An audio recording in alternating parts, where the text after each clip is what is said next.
اللهم صل على سيدنا محمد وعلى آل سيدنا محمد. أعوذ بالله من الشيطان الرجيم. بسم الله الرحمن الرحيم. الحمد لله رب العالمين، والصلاة والسلام على سيد المرسلين وعلى آله وصحبه أجمعين. رب اشرح لي صدري ويسر لي أمري واحلل عقدة من لساني يفقه قولي. سبحانك لا علم لنا إلا ما علمتنا إنك أنت العليم الحكيم. ولا حول ولا قوة إلا بالله العلي العظيم. Kitab Faridatul Faraid, muka surat 3, bayang ke-8 daripada bawah. Muka surat 3, bayang ke-8 daripada bawah. Qala al-muallifu rahimahullahu ta'ala wa nafa'ana bi'ulumihi amin. Dan dikehendaki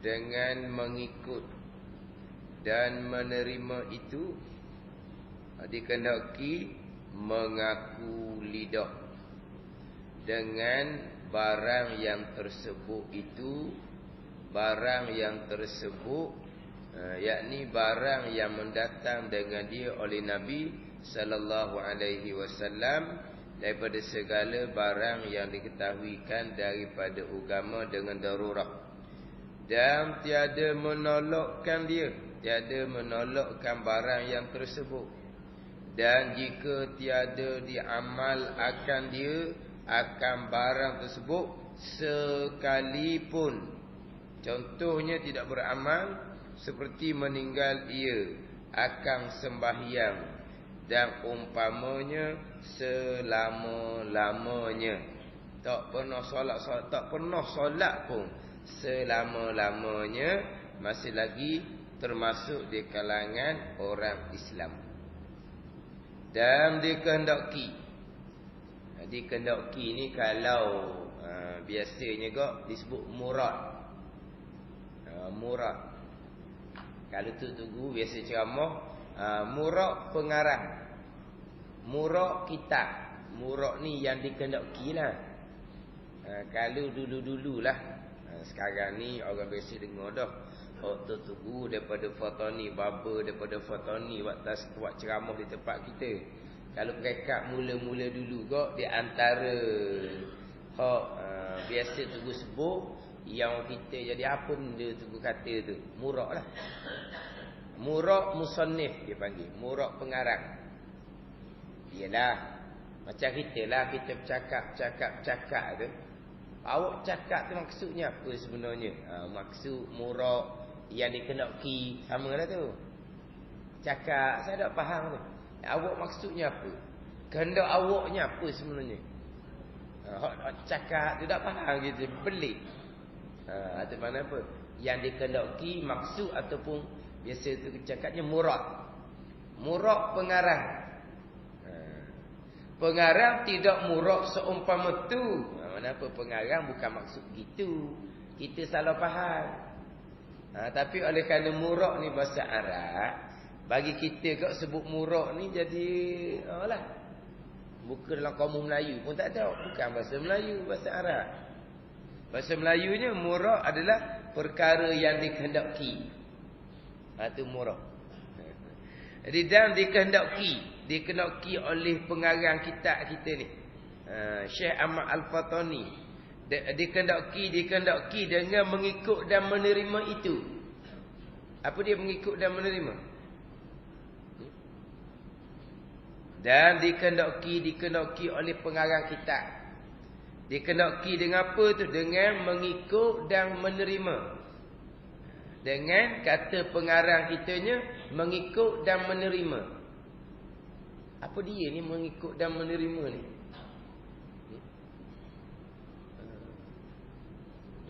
Tak mutalaah ni dua kali ni. Kita sambung ni. Kita sambung, bukan ceramah Minggu lepas satu tajuk ceramah lain, minggu ni satu tajuk ceramah lain. Tu tak ada kena-mengena, tidak sambung ni sambung.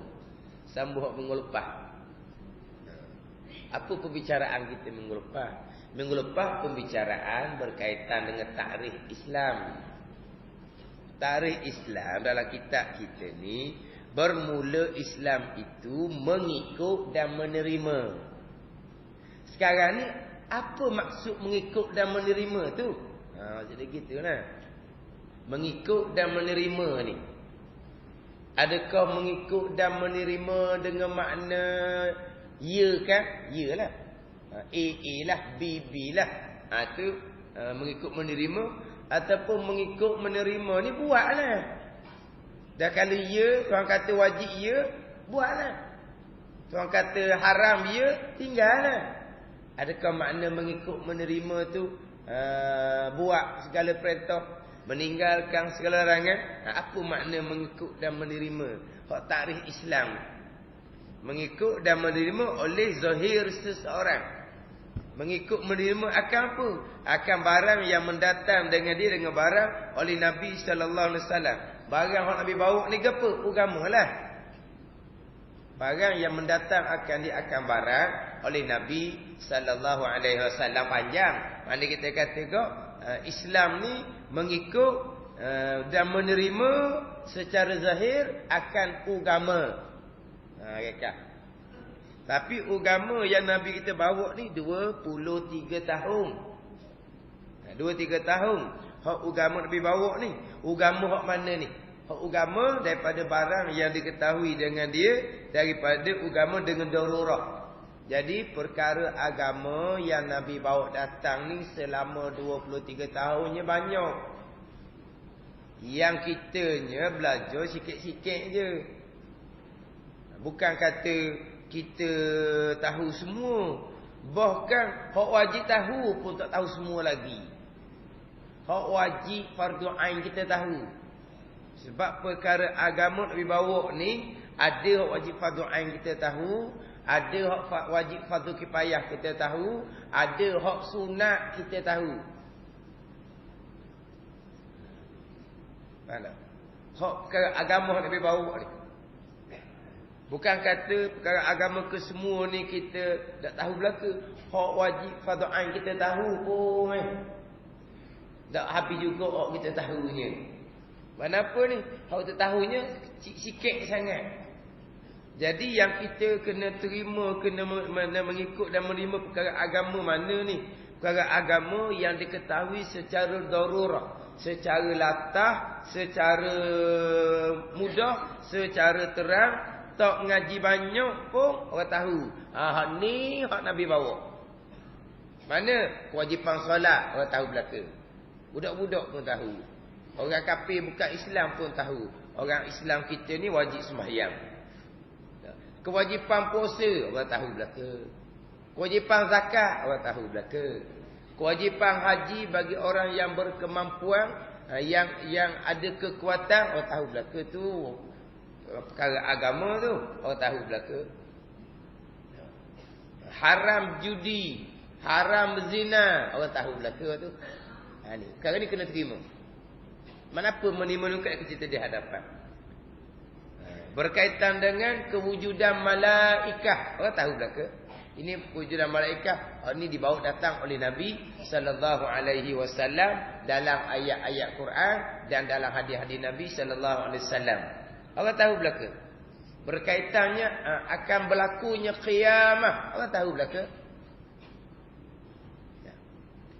Ini termasuk perkara agama yang diketahui secara darurah. Darurah ni makna secara latah, secara mudah, secara terang-terang. Darurah bukan makna darurat benda haram boleh makan tu darurat maksud lain. Darurat maksud sepik. Sepik tak ada makanan lain dah. Hak mana-mana hak ada bolehlah makan, setakat nak hidup. Tu darurat makna lain. Kita darurah sini dengan makna mudah. Orang tahu belaka. Jadi perkara agama ni bawa ni ada benda yang besar-besar, mana daripada jauh pun kita nampak dah, dekat. Ada perkara agama yang mana hak halus-halus. Mana kena pergi dekat baru nampak. Mana apa kena ngaji banyak baru tahu. Hak ni hak Nabi bawa. Hak ni tiba-tiba dia tak tahu, dia pun kata bukan. Tak ada hukum tu. Hak tu tak ada, Nabi tak bawa pun hukum tu. Walau benda tu memang hak Nabi bawa. Ijma' ulama orang tahu belaka tu.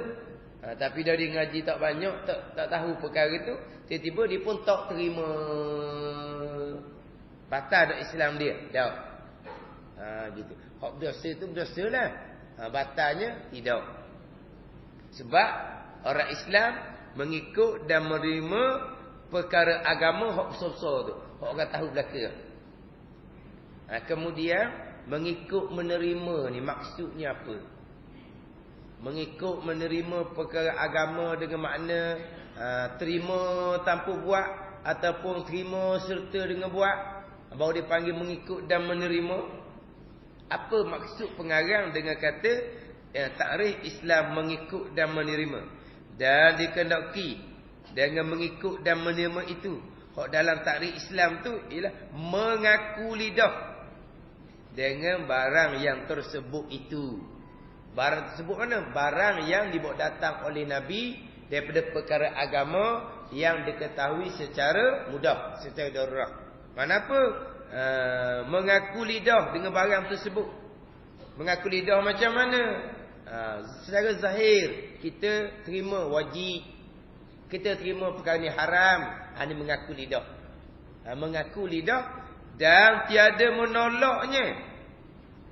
Tiada menolak, tiada engkar perkara agama tu. Jangan tolak, jangan engkar. Itu makna menerima, mana ni? Mengikut dan menerima.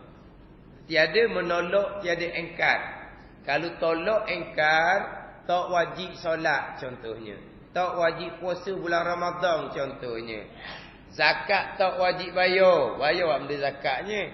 Kita yang buat kerja seorang diri, lepas siap boleh hasil, lepas tu kena buat keluar zakat pula pada orang lain. Hak tak pernah tolong kita pun. Tengok klik-klik je. Macam contohlah pertanian. Dia yang bercocok tanam. Orang sekeliling lalu tengok je. Boleh hasil, kena buat keluar zakat pertanian. Kepada siapa? Kepada orang miskin tempat tu. Orang miskin tu tolong dak dia. Tengok saja je. Tak ada tolong. Tengok saja je. Tiba-tiba kena beri ke dia. Ni zakat. Tiba-tiba kata tak wajib. Ataupun haji contohnya. Haji tak ada faedah mengerjakan haji. Apa duk musim situ. Musim di Kaabah. Tuhan bukan duk di Kaabah contohnya. Dia engkar tolak. Tu batal Islam. Sebab dia tidak mengikut mengikut dan menerima. Dengan makna dia engkar. Jadi mengikut menerima ni mengaku lidah. Ya. A lah, B lah. Dan tiada menolak akan dia. Tiada engkar akan dia akan barang tersebut. Mana agama itulah. Dan jika tiada diamalkan dia kan barang tersebut sekalipun. Ni nak letak sini. Dan jika tiada diamalkan dia sekalipun, walaupun dia tidak kerjakan, selagi dia terima kewajipan solat, Islamlah dia. Walaupun dia tidak amalkan, dia tak solat. Selagi dia terima kewajipan puasa, Islamlah dianya. Walaupun dia tidak berpuasa. Terima. Adapun amal, kerjakan, tunaikan, laksanakan, pergi kepada bahagian yang 3 dalam agama, iaitu bahagian ihsan. Ihsan Nabi kata anta budallah. Nabi kata ihsan, bahawa engkau mengabdikan diri kepada Allah Subhanahu wa taala. Apa makna engkau mengabdikan diri kepada Allah? Dengan bahawa engkau kerjakan segala perintah, solat, puasa contohnya, dan engkau tinggal segala larangan agama. Itu ihsan. Kemudian engkau mengerjakan segala perintah tu ka'annaka tarahu, dalam hadis tu, seolah-olah engkau melihat Allah. Itu maqam ihsan. Kedudukan ihsan ni pula. Sebab dalam orang yang melaksanakan perintah agama ni, dia ada kedudukan juga. Sebagaimana orang Islam sendiri, dia ada kedudukan dia. Sebagaimana orang yang beriman, dia ada dia punya kedudukan dia. Ada iman hak kuat, ada iman yang pertengahan, ada iman yang lemah, yang nipis. Dia ada label-label dia, kedudukan dia. Ihsan pun sama juga. Ihsan semata-mata adalah anta'budallah, bahawa engkau mengabdikan diri pada Allah dengan apa mana apa, amal, kerjakan segala perintah, tinggalkan segala larangan. Tapi kita buat orang suruh ni, hak level tingginya, seolah-olah engkau melihat Allah. Itu maqam musyahadah.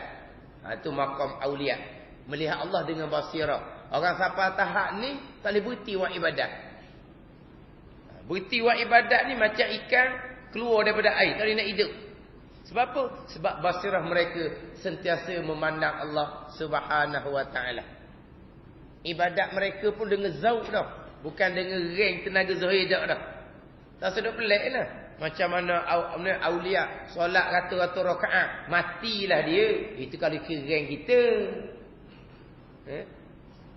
Rank kita baru ni sepanjang gerhana di Masjid Putih, qiyam lama sikit, rokok lama sikit, bergelepor.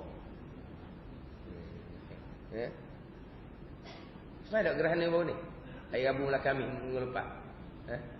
Main gerhana pasal mana? Semai gerhana hak paling komang, hak paling rendah sekali. Hak paling rendah sekali sekurang-kurang main gerhana macam semai sunat biasalah. Main sunat biasa, 1 rakaat, 1 qiyam, 1 rokok, 2 sujud. Tu semai sunat biasa. 2 rakaat juga, tapi dia 1 rakaatnya 1 qiyam, 1 rokok, 2 sujud. Faham? Faham tak 2 sujud? Tak faham 2 sujud? Tak faham 2 sujud beratlah. Yelah, dah 2 sujud. Dah memang 2 sujud. 1 rakaat, 1 rakaat. 1 rakaat, 1 qiyam, 1 rokok, 2 sujud. Apa masalahnya? Biasalah. Hak biasa tu. Hak pertengahan sikit, 1 qiyam, 1 rakaat, 2 qiyam, 2 Fatihah, 2 rokok, 2 sujud. Tu baru hak pertengahan. 1 rakaat, mayang 2 rakaat. Tapi di 1 rakaat tu 2 qiyam, 2 berdiri, 2 Fatihah, 2 rokok, dan kita kata 2 sujud. 2 sujud kita tambah juga. 2 sujud tu. 2 sujud royak lah 2 sujud tu memang 1 rakaat 2 sujud. Hak pelik ni 1 rakaat 2 rokok tu pelik. 1 rakaat 2 qiyam, 2 Fatihah, 2 rokok. Tu pelik. Tapi dia 1 rakaat 2 qiyam, 2 berdiri, 2 Fatihah, 2 rokok dan 2 sujud. Kita dengar 2 sujud. 2 sujud. Tak teringat sama-sama 2 sujud. Hak tu pertengahan. Hak paling afdal samalah. 1 rakaat 2 qiyam. Qiyam yang pertama Al-Baqarah surahnya. Qiyam yang kedua Al-Imran surahnya. Hati. Rakaat pula qiyam yang pertama qada 150 ayat Al-Baqarah. Rakaat. Bukan baca Quran dalam rakaat. Tasbih dalam rakaat selama sekadar 150 ke 100 ayat Al-Baqarah. Dalam rakaat. Gimana?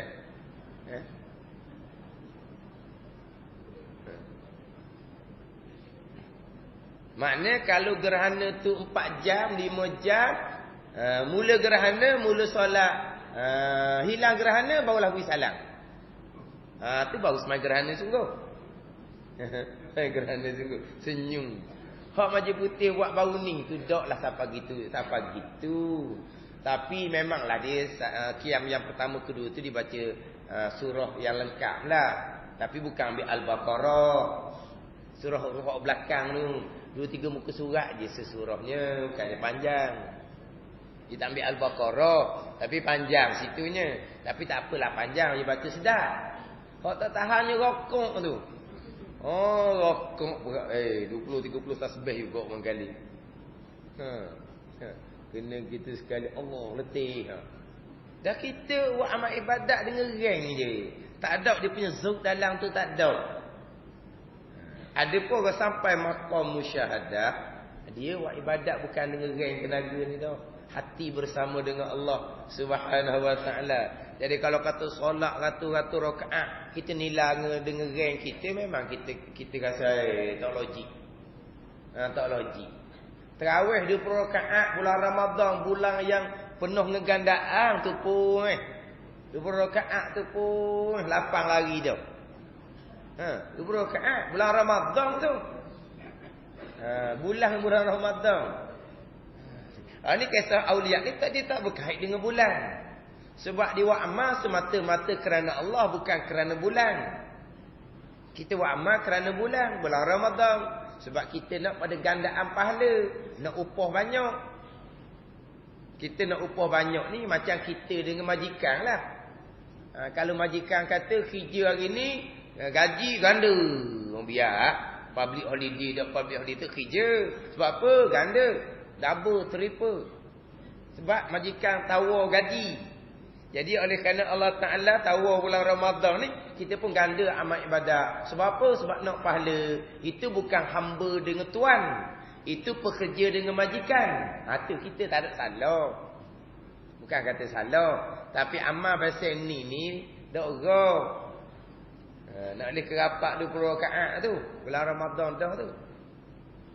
Jadi orang yang duduk makam ihsan, hak makam musyahadah ni, tu dia buat amal tu, tak nak berhenti buat amal. Tu hak makam dia. Hak rendah sedikitnya, fa illam takun tarahu fa innahu yara. Jikalau engkau tidak boleh melihat Allah dengan basirah, engkau memperingatkan diri engkau bahawa Allah sentiasa melihat. Kita panggil maqam muraqabah. Kita sentiasa memperingatkan diri kita, Allah melihat apa yang kita lakukan, zahir dan batin. Tapi maqam muraqabah ni pula, dia ada kedudukan pula. Kadang-kadang kitanya masuk waktu solat, kita memperingatkan diri kitanya, kita wajib kena solat. Nak solat, kita wajib menyempurnakan syarat-syarat, rukun dan syarat bagi rukun. Kita buat comel. Sebab apa? Sebab kita memperingatkan diri kitanya, itu kewajipan kita. Bukan kata hak wajib-wajib, hak sunat dalam solat pun kita buat comel je. Sudah je solat, selesai je semayang, keluar hilang dah, tak ada dah. Bebas. Tak ada. Kita sudah tidak memperingatkan diri kita bahawa Allah sentiasa melihat apa yang kita buat. Hak saat ni masa solat, kita memperingatkan diri kita, Allah sentiasa melihat apa yang kita lakukan zahir dan batin. Sudah je solat, kita bebas dah. Nak buat gapo pun bebas dah. Ni. Ni bagus ni. Hak makam ihsan, hak rendah. Makam awam gitulah. Kadang-kadang buat taat. Kenapa tu? Ingat Allah sentiasa melihat apa yang kita lakukan. Lepas tu sampai masa mengupak, sampai masa mengupak, lupa akan Allah, bahawa Allah sentiasa melihat. Ini kedudukan. Jadi ihsan ni dia ada kedudukan. Cuma ihsan apa makna? Mengerjakan, buat, laksanakan, itu ihsan. Adapun Islam, terima tu Islam. Mana apa? Al-istislam wal-inqiyad dia panggil. Al-istislam wal-inqiyad ni orang yang terima, serah diri. Agama kata wajiblah. Agama kata haramlah. Kenapa? Terima, patuh kepada ketetapan Allah, hukum Allah. Terima, patuh bukan makna laksana buat. Laksana buat pergi pada ihsan. Barulah Islam terima tadi tu jadi Islam yang comel. Terima solat wajib, solatnya tidak. Islamnya Islam lah. Tapi Islam yang derhaka, Islam yang jahat. Tapi tak batal Islam, sebab dia masih lagi terima. Tapi nak ceritanya, Islam adalah terima, tidak menolak, tidak engkar. Dan jika tiada diamal akan dia sekalipun. Contohnya, Seperti meninggal ia akan sembahyang.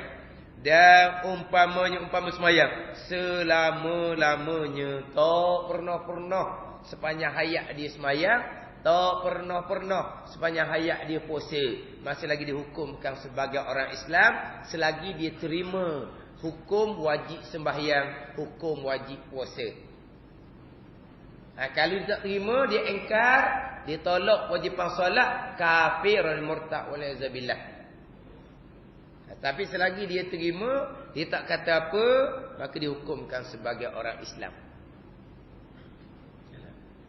Macam sebut minggu lepas, jadi pembicaraan sekarang bab Islam. Tapi dia nak faham Islam ni, dia kena reka iring lalu cerita bab iman. Kemudian kena iring lalu antara Islam dengan ihsan. Sebab dia tu kenapa ke? Kalau kata Islam terima zahir akan perkara agama. Iman terima hati akan perkara agama. Itu beza dia. Terima sama terima. Akan ni perkara agama yang sama. Yang bezanya Islam terima zahir, iman terima hati. Yang mana antara dua ni tidak berlaziman. Ada orang yang zahir dia terima. Bukan setakat zahir dia terima sebagai orang Islam, bahkan dia laksana. Dia bersembahyang ihsan. Tiba-tiba hatinya tidak terima. Contohnya puak munafik pada masa Nabi sallallahu alaihi wasallam. Puak munafik pada masa Nabi sallallahu alaihi wasallam, Nabi menyampaikan agama, dia ada depan. Nabi solat berjemaah, dia berjemaah bersama dengan Nabi sallallahu alaihi wasallam. Zahirnya diterima, dia mengucap dua kalimah syahadah. Nabi cerita apa-apa pun dia anggap, dia terima. Bukan terima saja, bahkan dia laksanakan. Nabi perintah supaya pergi berperang, mereka terima. Ya, siapa tengah jalan mereka pusing kat lain pula. Tapi permulaannya dia terima. Tapi kenapa dia balik apa semua dia paling? Dia buat alasan dia lah, di Madinah tak ada orang jagalah macam. Dia punya alasan dia. Dah keluar perang luar, dah di Madinah, anak bini macam mana? Ni. Tapi dia terima zahir dia terima. Bukan terima saja, dia laksana. Tapi hati dia terima ke tak? Hati tak terima. Tapi kenapa zahir terima? Sebab tak ada arah lah. Sebab orang Madinah pakat terima belaka. Dia berbeza di Mekah. Di Mekah tak timbul munafik. Sebab apa? Sebab awak tak mau terima Nabi, tak terima zahir-zahir. Tak terima zahir-zahir. Kenapa? Kafir terang-terang. Macam kafir Mekah tu. Tapi apabila Nabi hijrah ke Madinah, orang Madinah pakat terima Nabi. Jadi segelintir yang tak boleh terima Nabi ni, kalau tak mau terima Nabi, nak duduk mana? Maknanya puak munafik orang Madinah ni, kalau hidup Mekah, dia jadi bujahal juga. Dia tak akan menzahirkan terima. Dia jadi macam Abu Jahal lah. Tapi oleh kerana di Madinah ni, orang Madinah terima Nabi semuanya. Jadi orang tak mau terima pun, untuk kepentingan diri, dia pun, ya jugalah. Ikut ramai-ramai lah. Tapi hati tak percaya. Zahir, dia mengucap dia kalimah syahadah. Zahir, dia terima. Dia laksana laginya. Dia sembahyang laginya belakang Nabi. Tapi tetap hati tak terima. Dia panggil apa? Orang Islam yang tidak beriman. Dia panggil orang munafik. Islam pada zahir, tapi kafir di sisi Allah Subhanahu wa ta'ala. Ni kena beza sikit ni antara dua. Islam satu, iman satu. Yang mana terima zahir Islam, terima hati itu iman. Hak hukum atas dunia kita kira kepada Islam. Sama ada diterima ataupun tidak akan agama. Hati terima atau tidak, itu urusan dia dengan Allah Subhanahu wa ta'ala. Itu bukan urusan kita.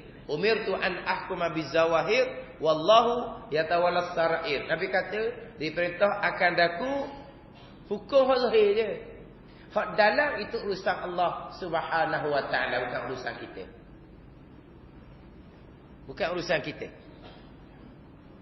Lepas tu kita tak boleh nak kata, nak belah dada dia, tengok hati dia ke mana. Kan macam sekarang ni, nak scan ke, nak ni, MRI ke apa ni? Masuk seorang dalam tu keluar, tengok hati dia beriman ke tak. Tu nampak benda lain tu. Apa? MRI tau. Dia ada MRI, dia ada CT scan. Tu tak apa. Lepas macam mana? Itu urusan Allah Subhanahu wa taala.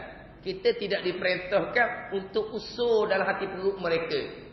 Bukan kita boleh bedah hati perut mereka. Yang kita hukumnya Islam dengan ihsan saja. Iman hubungan masing-masing dengan Allah Subhanahu wa taala.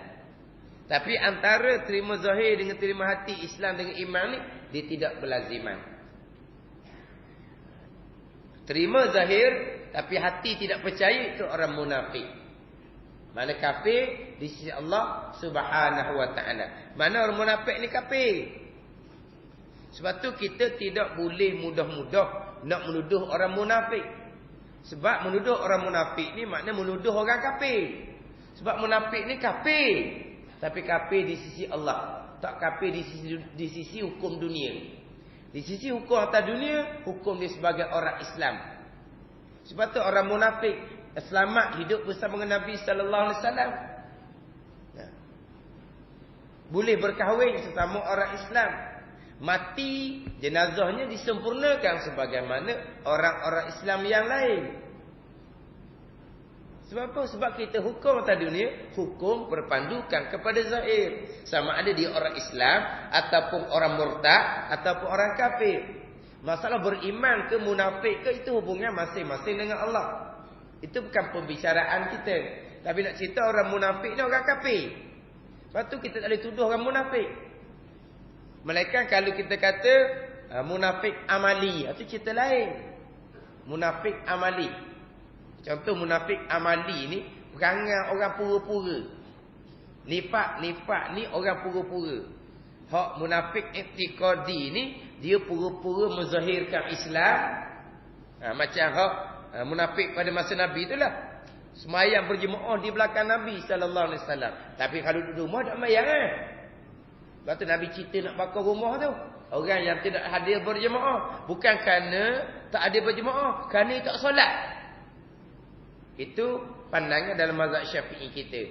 Pandangan dalam mazhab Hanbali, oleh kerana Nabi cerita nak bakar rumah, maka semua jemaah tu fardu ain. Itu pandangan mazhab Hanbali. Pandangan mazhab Syafi'i tidak. Nabi cerita nak bakar rumah kerana puak munafik ni tak solat di rumah. Di solat hanya depan Nabi je. Al-Quran sebut allazina hum yuraun. Ayat tu turun pada munafik. Mereka solat dalam keadaan yuraun, menunjuk-nunjuk. Tunjuk ke Nabi, tunjuk ke sahabat yang lain, aku orang Islam juga, tengok aku semayang. Tapi di rumah semayang ke tak? Tak. Ini munafik pada masa Nabi. Atau Nabi cerita nak bakar rumah. Mana apa? Dia berpura-pura menzahirkan terima, iakan apa Nabi kata, tapi dia menyembunyikan kekufuran. Apa apa? Berpura-pura. Munafik amali, macam dalam hadis tu. Ayatul munafik salah tu. Tanda munafik 3 tu munafik amali. Perangai orang pura-pura. Dia cakap bohong. Cakap manis. Cakap comel. Tapi berpura-pura dia bohong sebenarnya. Time dia berjanji, sedap sangat dia berjanji. Tapi sebenarnya dia tak mahu tunai pun. Dia pura-pura je. Time dia terima amanah, ya je ambil beri amanah ke dia. Tapi dia berpura-pura. Dia tak mahu tunaikan amanah tu. Boleh ke dia? Tak benda lah. Faham ke dia lah. Dia nak khianat. Mengapa? Dia orang berpura-pura. Dia panggil munafik amali. Perangai orang yang tak baik. Orang yang berpura-pura. Ataupun munafik amali, bukan munafik i'tiqadi. Yang kita bicara orang beriman, orang munafik ni, ini munafik imannya, munafik i'tiqad dia. Dia berpura-pura menzahirkan Islam tetapi menyembunyikan kekufuran. Itu munafik i'tiqadi. Hak neraka lapis paling bawah sekali. Hak kekal neraka selama-lamanya, bukan neraka lapis paling bawah sekali. Hak kita maklum ayat innal munafiqina fid darkil asfali minan nar tu. Kita maklum ayat tu. Neraka lapis paling bawah sekali.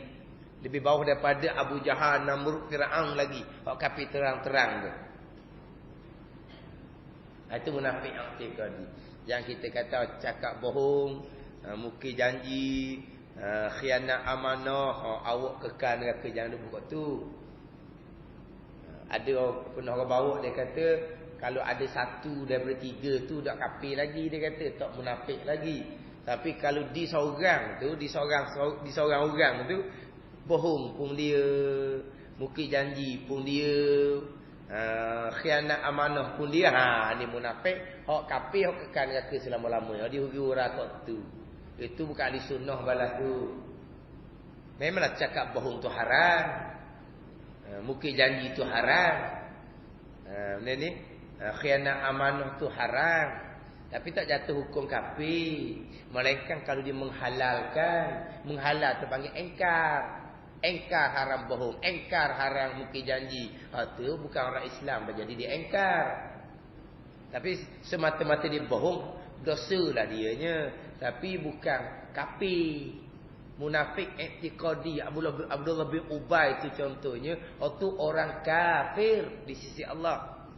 Tapi di sisi zahirnya orang Islam. Mati jenazahnya disemayangkan oleh sahabat.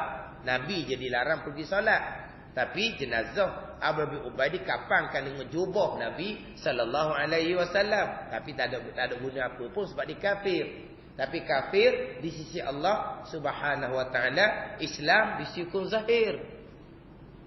Sebab apa? Sebab diterima secara zahir. Bukan dia ada ihsan dilaksana secara zahir.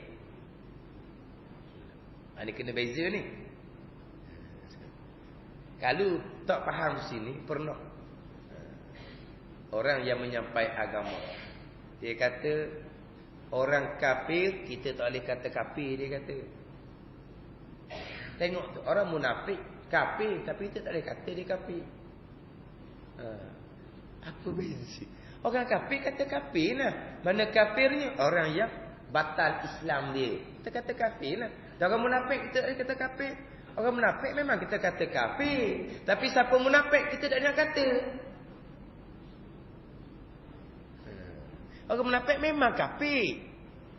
Lepas tu kekal neraka lapis paling bawah sekali. Kita maklumkan neraka ada 6 lapis. Lapis atas tu neraka Jahannam.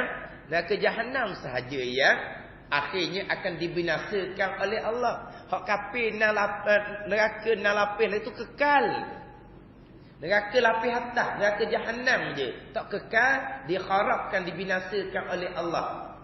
Adapun neraka 6 lapis termasuk neraka Hawiyah untuk munafik ni kekal. Sebab apa? Neraka 6 lapis ni untuk orang kafir. Orang kafir kata kafir lah. Orang munafik tu kafir. Tapi kafir di sisi Allah. Di hukum dunia kita tak nak ukur lah siapa-siapa pun. Tapi kalau kata perangai macam seperti itu lain. Sebab ada orang tanya, sah tak ustaz kita ikut tu imam munafik? Allah kata,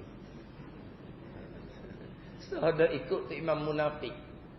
Dan siapa tu imam munafik? Siapa tu imam munafik? Kita nak ambil kerja Tuhan. Kerja batin ni kerja Tuhan. Tuhan yang mengetahui siapa yang beriman. Tuhan mengetahui siapa yang munafik. Ada alamat orang beriman. Ada alamat orang munafik. Tapi siapa yang mengetahui hak batin? Hanya Allah Subhanahu wa ta'ala. Apa kita nak ambil kerjaan Allah Subhanahu wa ta'ala-nya? Sah dah ikut imam munafik? Boleh tanya. Sah dah ikut imam murtad? Boleh tanya. Hak batal Islam. Sah dah ikut imam fasik? Imam zalim, mana tak ada ihsan. Ihsannya tak ada. Dia tu imam, tapi ribanya dia ambil. Pengharaman riba dia terima. Ya, riba haram. Dan kenapa tu imam terbabit dengan riba? Riba baru boleh untung banyak. Contoh, ini contoh. Dia tanya, sah dah ikut tu imam fasik seumpama tu? Fasik ke mana pula? Dia bahar riba. Contohnya tu imam, dia tipu harta anak yatim contohnya. Dia gomor ke dia harta anak saudara dia. Ni. Maka fasik tu imam ni. Apa hukum ikut imam fasik? Baru boleh tanya. Imam munafik dah dia tanya soalan tu. Sebab kita tak tahu siapa munafik. Sebab beriman ke munafik ke hubungan hati masing-masing dengan Allah Subhanahu wa taala. Yang tertahunya murtad. Mana murtad? Dia engkar, tak terima perkara agama. Atau murtad. Atau tahulah, atau boleh berhukum. Orang fasik, tahulah. Orang yang mengerjakan dosa besar, mengekali dosa kecil, orang tu orang fasik itu. Tu boleh hukumlah. Sebab Islam dengan Islam tu zahir. Tapi kalau iman, hubungan masing-masing dengan Allah. Tapi antara Islam dengan iman, timur zahir dengan timur batin ni dia tidak berlaziman. Ada orang yang beriman tetapi tidak Islam. Ada orang yang beriman tetapi tidak Islam. Mana hati dia percaya kepada agama. Dia belajar agama secara diam-diam. Dia membaca buku agama. Dia dengar rakaman agama. Dia pun masuk. Dia percaya kepada agama Islam. Tetapi dia tidak menzahirkan. Secara lidahlah cara zahir. Dia tidak mengucap 2 kalimah syahadah. Tapi hati dia memang masuk molek dah. Percaya molek dah kepada agama Nabi kita bawa. Macam mana iman dia? Sah lah. Tapi dia tidak mengucap. Dia bukan orang Islam sebab dia tidak mengucap. Dia nak sah iman, tak syarat mengucap. Tapi tak mengucap tu salah lain. Berdosa kalau tidak mengucap jikalau dia tidak ada sebarang halangan. Kalau dia ada sebarang halangan, dia kata umur dia tak cukup 18. Umur dia baru 15, 16, 17. Tapi dia sudah balik. Dia sudah balik. Kalau dia mengucap dia kalimah syahadah, tahu di keluarga dia, takak di keluarga dia, paksa di keluarga dia jadi murtad kembali kan, tak susah. Dia pun tak berani. Dia pun tak mengucap. Tapi hati dia terima agama. Dia orang beriman. Tapi tahu macam mana orang beriman tapi tak Islam ni, tak tahulah kitanya. Yang kita jadi tahunya apabila dia cukup umur 18, dia pun mengucap 2 kalimah syahadah. Dia pun ceritalah sebenar-benar saya ni percaya ke agama Islam ni lama dah. Tapi nak menzahirkan dengan mengucap tu. Sebab nak jadi Islam, dia kena hukum zahir. Kena mengucap di hadapan orang lain biar ada saksi. Sebab ni hukum atas dunia. Bila dia cukup umur 18, dia masuk Islam, dia mengucap dengan syahadah, dia pun cerita hati dia beriman lama dah. Sah dah iman dia sebelum dia mengucap umur 18. Sah. Tapi maknanya kita panggil dia ni orang yang beriman tapi tidak Islam. Ditakdirkan dia mati sebelum mengucap. Ni kalu ni. Masa sekarang dia tak mati. Kalau dia mati tak mengucap umur 18 tu. Dia cukup umur 18 dia mengucap. Dia pun cerita latar belakang di sebelum tu. Dia percaya lama daripada agama Islam ni. Kita kata dia mati sebelum umur 18. Ada benda lah. Zahir dia orang kafir. Kafir lah.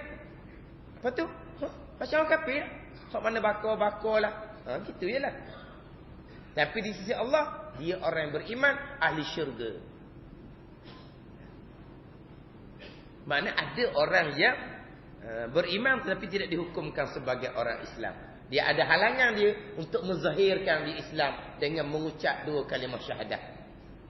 Sebab tempat kita ni, dia peraturan kena cukup umur 18. Dan cukup umur 18, kalau kata pejabat agama terima syahadah dia pun, keluarga akan dakwa di mahkamah, akan kalah pejabat agama tu. Sebab dia tak cukup umur 18. Sebab dia dia punya peraturan orang kafirnya 18 umur merdeka.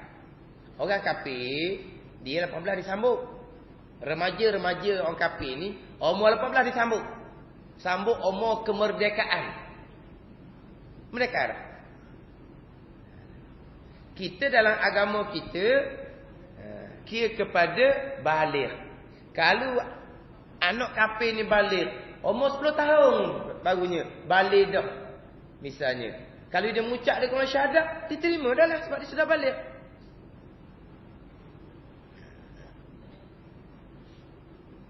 Di tempat kita tak boleh gitu. Dia umur 18. Sebelum umur 18 tak boleh kosek. Lepas umur 18, barulah kalau nak masuk Islam pun boleh, nak keluar Islam pun boleh. Nak keluar Islam pun boleh. Tidak ada undang-undang yang menghalang. Cuma akan dipanggil, akan dibuat kaunseling ke apa semua.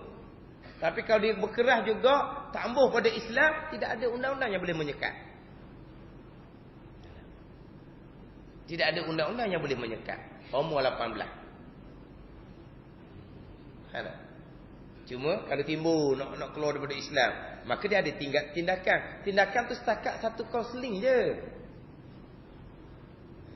Lepas itu dia kekal juga nak murtad. Dia buat apa? 18 bebas. Cuma kita kalau anak kita kawan dengan orang kafir, anak-anak dengan budak kafir, tiba-tiba dia minat nak ke Islam kita. Umur dia jauh lagi, umur 18. Dia kita mau cik saya nak masuk Islam, sudah mengucap je lah. Sudah mengucap. Sebab kita tak boleh tangguhkan. Kita kata, awak tak ikut umur 18, janganlah tak masuk Islam lagi. Kita reda dengan kekufuran, kufur. Jangan. Kita segerakan sudah mengucap. Lepas tu, sembunyikanlah. Sembunyi setakat boleh sembunyilah. Kata kalau nak takat dia orang, tak takat dia orang. Nak orang dia kita, Islam gitu. Kena sembunyi, Islam raya kena takat. Ni. Orang kata nak takat ni apa? Rizwan Abdullah. Kena ada Rizwan Abdullah. Hak Rizwan Abdullah tu lah. Hak dia layan anak dia umur 11 tahun sekarang ni. Dia tengah carilah ni. Tak takat Rizwan Abdullah. Memang undang-undang takat Lepas tu guna klik-klik orang Islam. Lepas tu orang agama lain bergembira, sambut hari kemenangan. Kita orang Islam senyum. Tak ada apa pun. Orang sambut hari kemenangan. Kita orang Islam tak ada apa pun. Relax. Cukup makan sudah. Gitu je. Cukup makan sudah. Relax.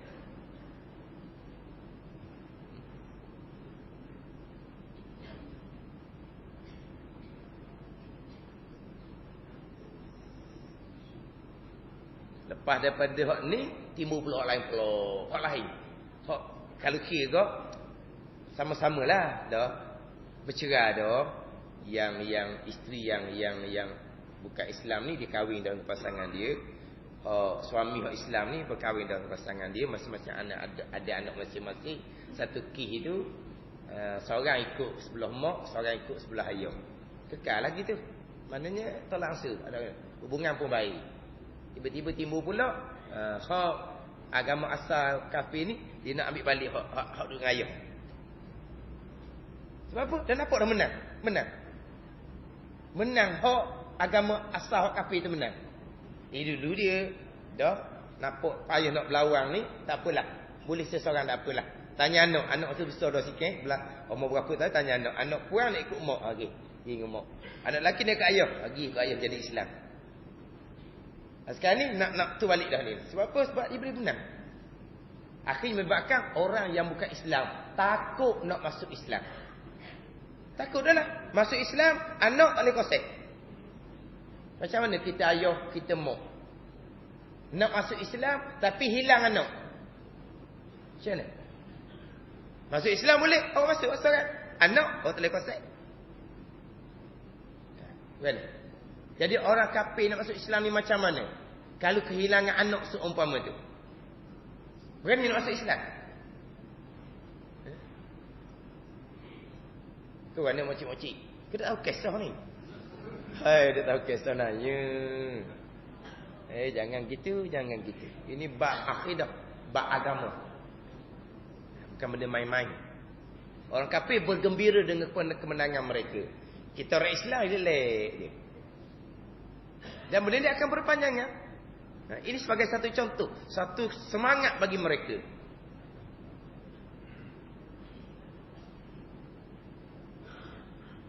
Masuk Islam kan ada anak lah jawapan dia. Jadi dia kena kekal asal. Kalau kata mak nak masuk Islam, awak larilah seorang. Anak kena ikut agama asal ayah dia. Ayah nak masuk Islam, lagi awak seorang. Anak ikut agama asal mak dia. Ada benda ya?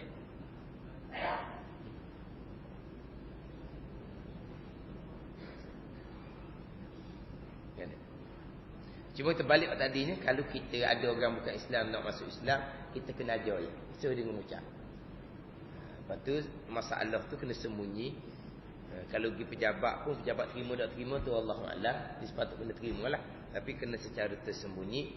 Lepas tu kalau bocor, lepas tu kena ambil tindakan tu, tanggunglah. Tahu kan? Agama kita tidak terbela. Gitu je lah duduknya. Kemudian kalau matilah, ngucap dengan kita ni. Kawan anak kita ni ngucap dengan kita. Kita ajar agama dia begini. Matilah dia. Tak dah cukup umur 18. Nak buat mana jenazah dia ni? Sebab secara zahir dia masih lagi beragama kafir. Agama asal mak ayah dia. Sebab dia belum mau cukup umur 18. Kita nak kira mana? Dia hanya mengucap di depan mokcik ni dia seorangnya. Adalah anak mokcik sebagai kawan dia seorang. Adalah 2 saksi. Nak kira mana? Memang dari segi hukum agama, 1 saksian sudah diterima. Maksudnya dia orang Islam. Dengan 1 saksian sudah diterima.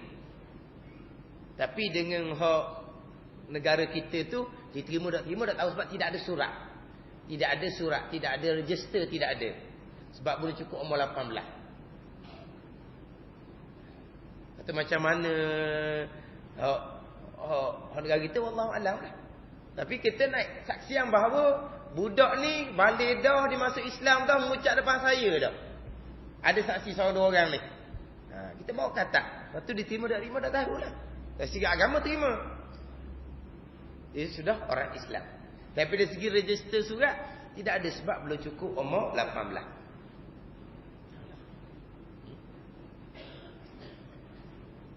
Kita tak boleh tangguhkan. Nak masuk Islam bukan amoy tau. Nak masuk Islam boleh, kena tunggu umur 18. Jadi maknanya kita redha dikekal dalam keadaan kafir. Al-redha bil kufri kufrun, yang baik. Redha dengan kekafiran kafir. Kenapa kita sudah mengucap je lah. Satu bab punangan tu ada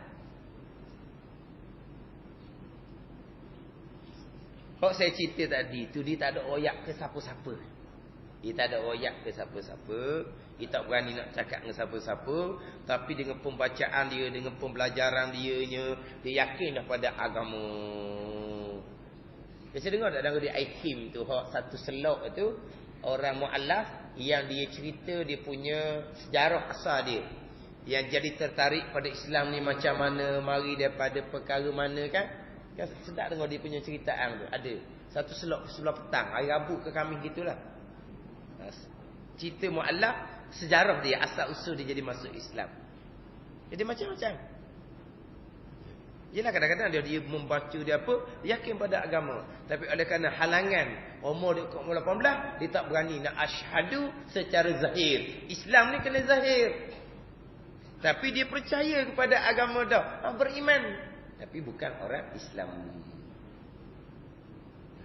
Jadi Islam terima zahir, iman terima hati. Kemudian ihsan buat, laksana, tu ihsan. Islam terima walaupun tidak pernah solat sekalipun, Islam. Mendirikan solat, laksana, pergi kepada ihsan. Jadi terima lain, laksana lain. Terima zahir Islam, terima hati iman, terima zahir Islam, laksana apa yang kita terima, itu adalah ihsan. Jadi nak jadi sempurna agama, zahir terima, hati percaya, kemudian laksanakan perintah. Ini barulah cukup bahagian agama, Islam, iman dan ihsan. Macam waktu kita buat gitulah, ada 3-3 lah. Zahir kita terima waktu awal-awal lagi dah. Hati kita percaya, dan zahir kita semayang, kita puasa, kita meninggalkan perkara yang diharamkan. Mana lengkap Islam, iman dan ihsan. Cuma makam ihsan tu saja tinggi rendah saja. Makam ihsan tu tinggi rendah. Tapi Islam, iman Islam ada ketiga-tiganya. Panggil apa? Orang yang beragama. Panggil orang beragama lah. Sebab laksana perintah, tinggal larangan. Tapi gitulah kedudukan makam pula. Laksana pula bukan laksana sepenuhnya. Tinggal larangan bukan tinggal sepenuhnya. Itu bergantung kepada kedudukan ihsan pula. Jadi dikendaki dengan kata mengikut menerima ni, mengaku lidah tidak engkar sekalipun tidak diamal akan dia sekalipun itu meninggal ia akan sembahyang umpamanya selama-lamanya. Itu takrif Islam. Dan segala rukun Islam itu 5 perkara. Wallahu a'lam.